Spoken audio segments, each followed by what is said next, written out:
ఈ దినమే నీ శుభదినం, ఆనందించి నే స్తుతించెదను.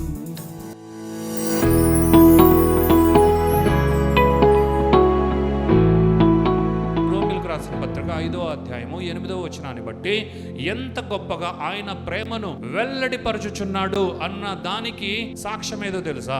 ఏదేను తోట నుండి ఆదామును హవ్వను బయటికి పంపించడే కానీ వారితో సహవసించడం అన్నది దేవుడు మానలేదు.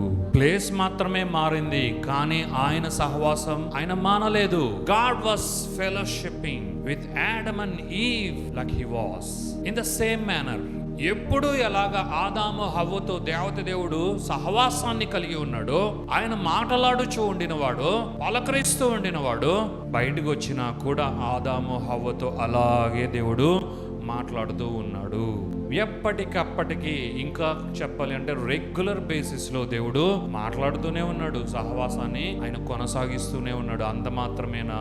కయ్యూను హేబేలుతో కూడా దేవుడు మాట్లాడాడు. ఎంతగా మాట్లాడాడు? మాట్లాడుతూనే ఉన్నాడు. వారు బలులు అర్పిస్తున్నప్పుడు వారి బలులను అంగీకరిస్తూ దేవుడు అప్పుడు కూడా వారితో మాట్లాడుతూ ఉన్నాడు.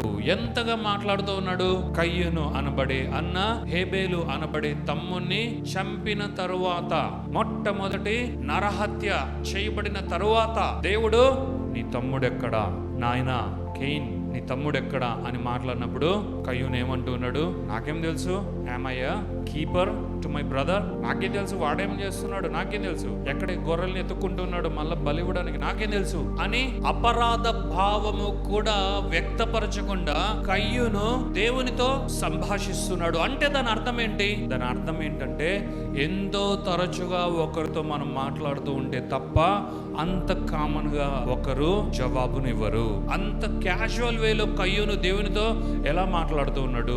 బికాస్ దేవుడు రెగ్యులర్ గా వారితో సహవాసం కలిగి ఉన్నాడు కాబట్టి, అది ఎంత ఫెమిలియర్ గా ఉంది కాబట్టి, అంత బ్లేటెంట్ గా కయ్యూను దేవునితో అంటున్నాడు, నాకేం తెలుసు, నువ్వే పోయి వెతుక్కో, ఎక్కడున్నాడు నాకు తెలీదు అని దేవునితో మాట్లాడుతున్నాడు. ఇది ప్రేమ కాదా? It is not the love of God? ఇది దేవుని ప్రేమ కాదా? ఆయన ఆది నుండే ప్రేమ ఎలాగ కనపరుస్తున్నాడో అన్నదానికి ఆయన మనుషులతో కొనసాగించిన సహవాసమే సాక్ష్యము.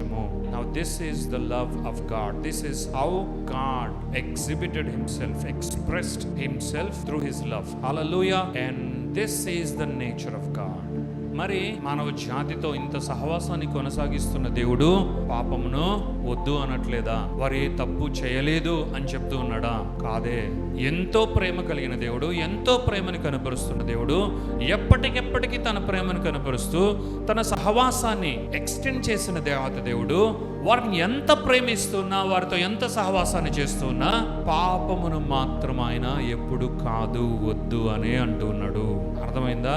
అది వద్దు, అది కాదు, అది కుదరదు, ఇది వద్దు అని చెప్పడానికి దేవుడు దాని నుండి మనల్ని వేరుపరచడానికి ధర్మశాస్త్రాన్ని ఆయన ప్రవేశపెట్టాడు. దాని కొరకే దేవుడు ధర్మశాస్త్రాన్ని ఇంప్లిమెంట్ చేశాడు. మరి ధర్మశాస్త్రం ద్వారా మనిషి ఏం చేయాలి? అగైన్ మరలా దాని యొక్క రాంగ్ థియాలజీలో పడిపోయి మనల్ని మనం శుద్ధి చేసుకోవడానికి ప్రయత్నించకూడదు. దేవుడు ధర్మశాస్త్రాన్ని ఎందుకు ఇచ్చాడు అంటే, ప్రభువా నీ యొక్క పరిశుద్ధత అన్న స్టాండర్డ్ కి అసలు నేను ఊహించలేను.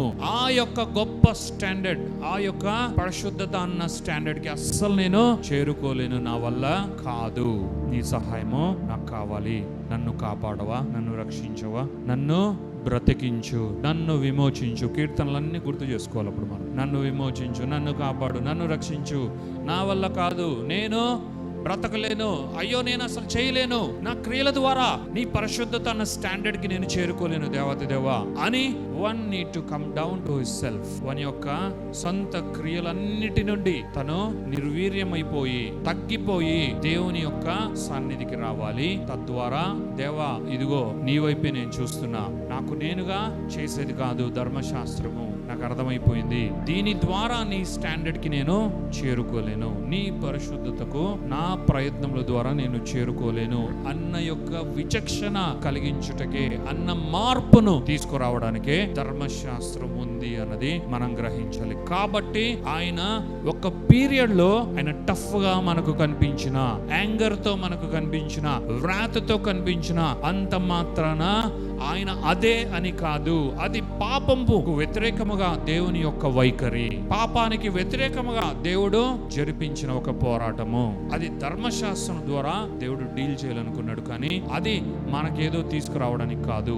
ధర్మశాస్త్రం ద్వారా దేవుని ప్రేమ మనలో నింపుకోవడానికి కాదు. ధర్మశాస్త్రం ద్వారా రక్షణ విమోచనలు మనం పొందడానికి కాదు అనడానికి దేవుడు ఈ యొక్క వాక్యాన్ని మనకు వివరిస్తున్నాడు. దేవునికి మహిమ ఘనత ప్రభావాలు కలుగును గాక. అందుకే ఆయన మంచి దేవుడు కాబట్టి, గొప్ప దేవుడు కాబట్టి, ప్రేమమయుడు కాబట్టి ఇంకా మారుతారు, ఇంకా వారి యొక్క ప్రయత్నాల నుండి వారు దూరం అవుతారు, వైదొలుగుతారు అని అనుకునే దేవుడు ఏం చేశాడు, ఎంతో కాలం వెయిట్ చేశాడు. ధర్మశాస్త్రము ఆయన ఇంకా అమలు పరచకుండా, ధర్మశాస్త్రాన్ని మనుగడలోకి తీసుకురాకుండా ఎంతగానో ఆయన వెయిట్ చేశాడు. చూశాడు. మోషేను కూడా ఆయన నాయకుడుగా ఎన్నుకొని మోషేతో కూడా మాట్లాడుతూ ఏమని అడిగాడు, వారు ఇప్పటికైనా వారి యొక్క పాపము నుండి వారు వైదొలుగుతారేమో ఒక్కసారి విచారించు. ఈ ధర్మశాస్త్రం కనుక ఇంప్లిమెంట్ చేస్తే పనిష్మెంట్ ఉంటుంది. అది నాకు ఇష్టం లేదు. నా యొక్క మాటలతోనే, నా ప్రేమతోనే వారు మారుతారేమో, నా కృపతోనే వారు మారుతారేమో ఒక్కసారి అడిగి చూడు అంటే ఎగ్జాక్ట్లీ వచ్చి అదే అడిగాడు మోషే. అప్పుడు సిటిజన్స్ ఆఫ్ ఇండియా అంతా ఏమన్నారు, రమ్ము రాజా, రమ్ము మమ్మల్ని ఏలుము, ధర్మశాస్త్రపు రాజా రమ్ము మమ్మల్ని ఏలుము. మాకు వద్దబ్బా, ఆ దేవుడు విసుగైపోయింది మాకు, అసలు మాకు వద్దు. అదేదో కొత్త రాజు, ధర్మశాస్త్రం అనే రాజు అంటున్నావే, ప్రవేశపెట్టు. ఫస్ట్ ఆయన మాకు అవసరం లేదు, తర్వాత నీ మూతి కూడా చూసి మాకు విసుగైపోయింది. నువ్వు కొంచెం పక్కకి వెళ్ళిపో, మేము డాన్స్ వేసుకోవాలి, కొంచెం మంచి జోష్ చేసుకోవాలి. రమ్మని చెప్పు, ధర్మశాస్త్రమా వాళ్ళ తాతన రమ్మని చెప్పు, మా తడక ఏంటో చూపిస్తాం అని చెప్పారు. And it shows the love of God. Even while he was about to implement the law, he checked with the people of Moses. That's why Romans chapter 5 verse 8 says God commended his love towards his people. God openly shown his love towards people. ఆయన ప్రేమను ఎప్పుడు ఆయన వ్యక్తపరచిన వాడే అయి ఉన్నాడు. ఆయన ప్రేమమయుడై ఉన్నాడు. And finally we need to understand, మనం గ్రహించాలి ఆయన స్వభావము ప్రేమ, ఆయన యొక్క నేచర్ ప్రేమ అయి ఉంది. ఎంత ప్రేమ అంటే రోమియోలు చదవండి, రోమన్స్ 5:5 అదే ఉంది, రోమన్స్ 5:8 అదే ఉంది. So that is his nature, that is his real character. అర్థమైందా? పాత నిబంధన అంతా తలలో వేసేసుకొని మట్టి బుర్రలాగా అయిపోకూడదు.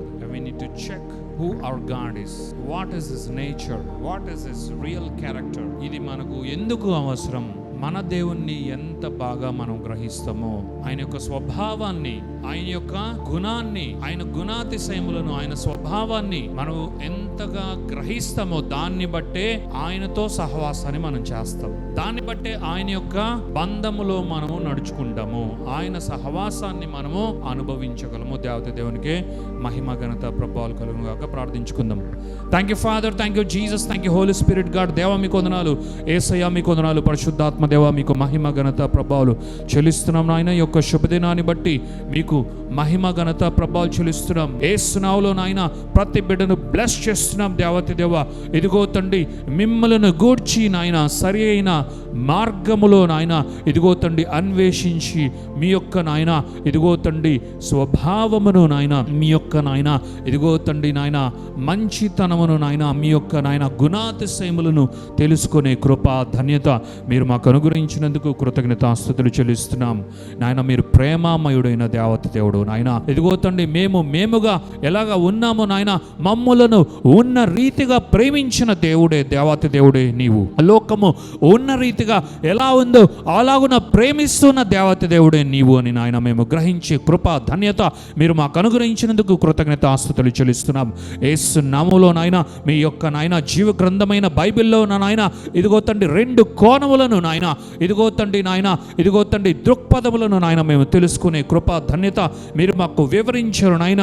ఇదిగో తండ్రి నాయన మీరు నాయన ఇదిగో తండ్రి కోపమును ఇదిగో తండ్రి ఉగ్రతను కనపరిచిన ఇదిగో స్టిల్ నాయన మీరు ప్రేమమయుడేని నాయన. ఇదిగో ధర్మశాస్త్రమును నాయన ఇదిగో తండ్రి మానవుని చంపేటువంటి ధర్మశాస్త్రమును మీరు అనుగ్రహించిన, శిక్షించేటువంటి ధర్మశాస్త్రమును నాయన ఇదిగో తండ్రి అనుగ్రహించిన మీరు స్టిల్ ప్రేమమయుడే. ఇదిగో తండ్రి మీ ప్రేమను మా ఎడల వెల్లడిపరిచిన దేవత దేవుడు అని ఇదిగో తండ్రి మరి ముఖ్యముగా మేము ఇంకా పాపులుగా ఉండగానే మీరు మా కొరకు నాయన యుక్త కాలమందు నాయన ఇదిగో తండ్రి సిలువ ఎక్కిన దేవత దేవుడు అని నాయన ఇదిగో తండ్రి నాయన మా కొరకు నాయన ప్రాణం పెట్టిన నాయన మరణించిన దేవత దేవుడు అని మీ వాక్యాన్ని నాయన ఇదిగో తండ్రి మీరు వెల్లడిపరుస్తున్నారు నాయన. ఇదిగో తండ్రి నాయన మీరు మా జీవితములలో నాయన ఇదిగో తండ్రి మీ యొక్క నాయన ఆత్మీయ సత్యాన్ని ఇదిగో తండ్రి నాయన విడుదల చేసినందుకు నాయన ఈ యొక్క గ్రేట్ ట్రూత్ని బట్టి మీకు కృతజ్ఞతాస్తుతులు చెల్లిస్తున్నాం నాయన. అనేక మంది జీవితాన్ని మార్చివేయగలిగిన ఈ యొక్క వండర్ఫుల్ లవ్ ట్రూత్ని బట్టి మీకు కృతజ్ఞతాస్తుతులు చెల్లిస్తూ యేసునామములో మా ప్రియమైన బిడ్డలందరినీ బ్లెస్ చేస్తూ ఈ యొక్క ప్రార్థన స్తుతి ఆరాధన యేసు పరిశుద్ధమైన నామములో అడిగి వేడుకొనుచున్నాము తండ్రి. ఆమేన్ ఆమేన్ ఆమేన్.